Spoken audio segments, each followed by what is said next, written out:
need to eat healthier, and when it comes to our kids, now's the time to start those healthy eating habits. Yeah, Revolution Foods and Kiwi Magazine held a national contest to find some moms who are taking action to revolutionize the way kids eat. And one of the women named Mom of the Revolution is Bethel mom Dawn Galusi. Thank you so much for being with us. Welcome to the show. So glad to have you here. How many kids do you have? I have two. I have a 3-year-old and a 7-year-old. So tell us about this, though, because you were adamant about being healthy. How did this all start, though, for you? Well, I am a nutritional counselor. Okay. So to get my own children to eat healthy was a big challenge, especially my 7-year-old daughter. She started feeling singled out, like, my mom's making me eat these foods and my friends don't have to. So I thought, you know, what's the best way to enroll her friends? So I developed a cooking class to kind of get everyone together in her school. Wow. And teach all of the kids together how to prepare the food.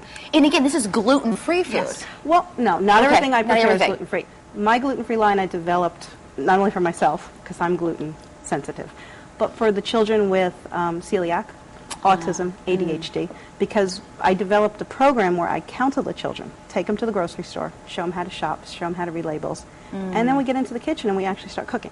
What was the reaction from their parents? Most parents love it.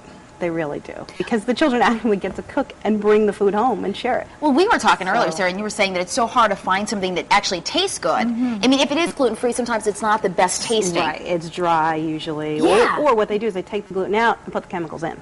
And we have to tell you, during the commercial break, Desiree and I both we snuck a little taste. We already took it a little bit. Everyone at home is like, yes, we know. We know you girls love to eat. Listen, tell us what we're going to be making today, though. We're going to be making gluten-free banana nut muffins. All right. It's a very, very simple recipe. So, okay, she's saying simple, but this is when she says simple, this is where simple. we need to be a little bit more alarmed. We can do it, Des. We can do it. We can do it. Okay, here we go. A little Sarah and Desiree power today. Okay. Should I talk you through it? Or yeah, would you talk like me us to through do it. What do we need? What are the ingredients? First, you're going to put a cup of brown sugar. Okay. Now, you could use date sugar, make it a little bit more healthy. Okay. Has a little different flavor. All right. So let's start with a cup of brown sugar in the mixer. Okay. Now, while you're putting that into, Dawn, what prompted you to enter the contest? You know, it was a whim. Really? It was a whim. It was like, well, I'm doing stuff for the community and my children, so why not enter it? I was so shocked when I was one of the winners. That's how it always is with a lot of these contests, though. Yeah. Okay, we're going to add 4 bananas. 4 bananas. To the brown sugar. Pop, sister, pop. There we go. All right, there we go. And the bananas have to be a little overripe, like okay, they're supposed to. They work like that. They work best. They are. That way. They're overripe. They're fabulous. Okay. Here we go. And this is great because, again, the kids can get involved and get in the kitchen and help you make this. They love it. And you know what? You're They get developing so healthy excited. eating habits at an early age. And we know all know how critical that is. Okay, so then what? We're going to put this on to mix. Okay. Mix it. Yeah. Don't worry, we do this all the time. Let's not break it. Yeah, it's not. No, it's not breaking. Listen, Go. help me out here, Sarah. I have no clue. I've got one of these. Okay, Come on, okay. let's do So it. we should be able to raise it up. Okay, now we're good. Yeah, Now we need to pop it in. Okay, there we go. Now we got the pro in here.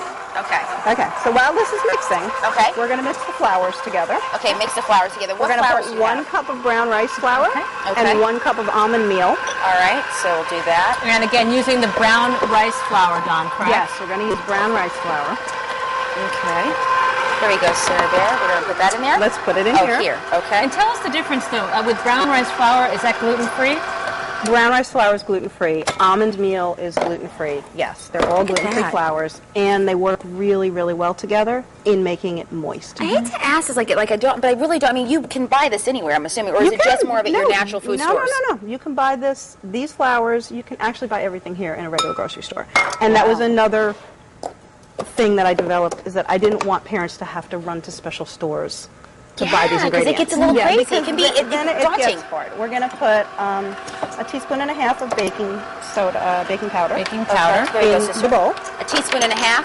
Yes. That's all you, sister. Okay. Okay. Then we're going to crack the eggs, and one at a time in here. Okay, put them in here? Yes. Okay, one at a time. Boom, there's one. All right, and 2, making a little bit of a mess, but it's wonderful. That's when you know it's really going to taste good. When you're baking, it's fun to make a mess. Oh, I A love teaspoon it. of vanilla goes in. Okay, teaspoon of vanilla. A little And bit of I'm just teamwork. going to go ahead and put the melted butter in for you. Okay. Now, what is the reaction? I know you said that do you actually still teach cooking classes or baking classes? Okay, you do. Yes, Where do you teach at? I teach them at the Montessori School in Danbury, and I also teach them at a daily fair in Bethel, local places. Okay. And I do travel around because part of my program, if a child signs up for my nutritional program, they get the cooking classes included. So what are the kids? You organize? So now we're going to add this. You organize a group where, like, after school, say you all go to the grocery store together? Yeah. I take the children to the grocery store and I show them labels, what's actually on a label, how to read it, what's bad for you, what's good for you. Then we get the food and we go home and we cook it.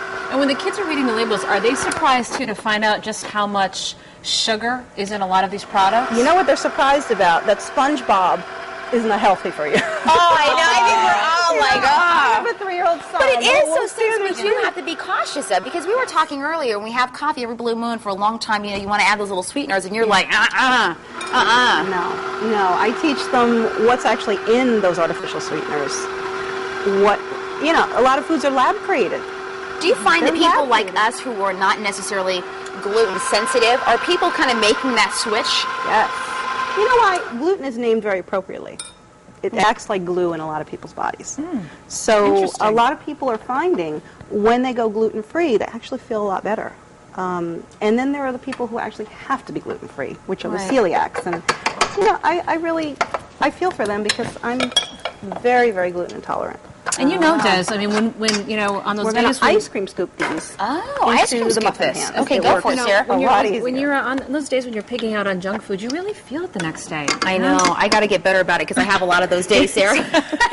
Yeah, you do. But you know what, though? If I knew that I could make something like this, and it, be healthy but also taste good, then I think I'd be more prone to do it. I think sometimes we're so afraid of it because we're thinking, what? Absolutely. That's what I wanted to teach the kids. Okay. That making your own food can actually taste good. I mean, look at this here that we have. I mean, look at these cookies over here. We've got cookies over here that, again, are, what's so special about these cookies again? They're all gluten-free. Okay. And they're scrumptious. These are wonderful. And they taste very, very close delicious. to We made the muffins, and this is basically, how long would you cook this at again, Dawn? 20 minutes. 20 minutes? 400 degrees. 400 degrees. They come out really tasty. And really quickly, cupcakes over here? Gluten-free, dairy-free cupcakes. So the icing on that is actually dairy-free. Okay, and this here? That takes the cake. Sarah,